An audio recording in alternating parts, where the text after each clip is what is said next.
أعوذ بالله من الشيطان الرجيم. بسم الله الرحمن الرحيم.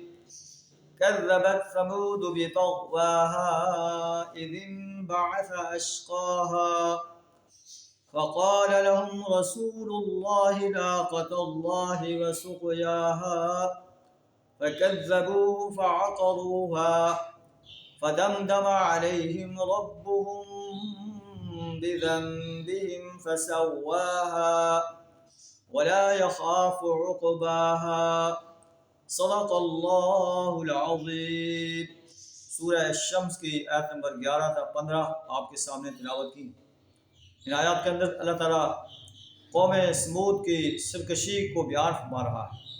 یہ واقعہ بیان فرما کر قریش مکہ کو خبردار کیا جا رہا ہے کہ قوم سمود نے اپنے نبی کی دعوت کو جھٹلایا اور اپنے نبی کی اپنے اللہ کی نافرمانی کی اور اس اونٹنی کو مار ڈالا جو ان کے لیے ایک نشانی کے طور پر اللہ نے بھیجی تھی۔ اللہ نے فَدَمْدَمَ عَلَيْهِمْ رَبُّهُمْ بِذَنبِهِمْ فَسَوَّاهَا، اللہ نے اس گناہ کی پاداش میں ان پر عذاب بھیجا اور انہیں تباہ کر کے رکھ دیا۔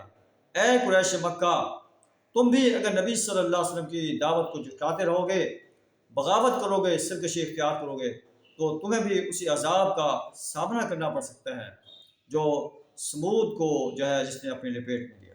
آیات کا ترجمہ کچھ اس طرح ہے۔ یہ قرآن چونکہ آفاقی کتاب ہے، یہ دنیا کے ہر سرکش اور باغی انسان کے لیے، ہر سرکش اور باغی قوم کے لیے ایک وارننگ ہے کہ جو بھی اللہ کی نافرمانی کرے گی، اجتماعی طور پر یا جو شخص بھی انفرادی طور پر اللہ کی نافرمانی کرے گا، اللہ کا عذاب اس پر وہ برس سکتا ہے، اسے تہس نہس کر سکتا ہے۔ ہم بھی اپنے گریبان میں جھانکیں کہ بحیثیت قوم ہم نے اللہ سے وعدہ کیا تھا کہ پاکستان کو اس لیے حاصل کر رہے ہیں۔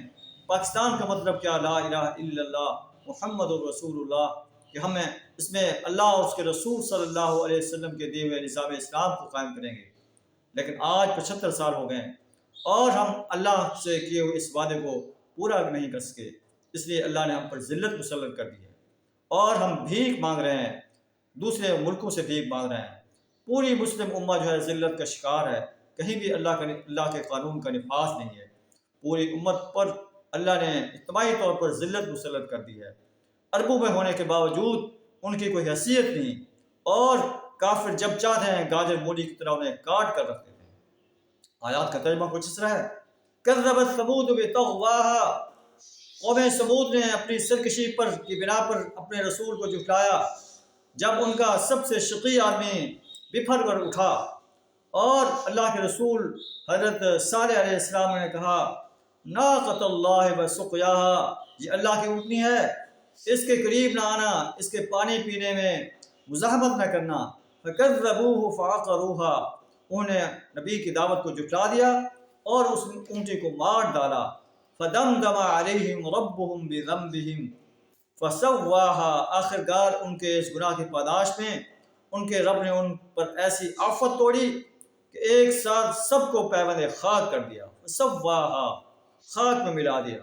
ولا یخاف عقباها، اور اسے اپنے اس فعل کے کسی برے نتیجے کا کوئی خوف نہیں ہے کہ کوئی اس کا بدلہ لے سکے گا۔ اللہ بڑی طاقت ہے، ذو العرش العظیم، عرش عظیم کا مالک ہے، العزیز الجبار المتکبر، اس کو کوئی چل ہی نہیں کر سکتا، اس کا کچھ بگاڑ نہیں سکتا۔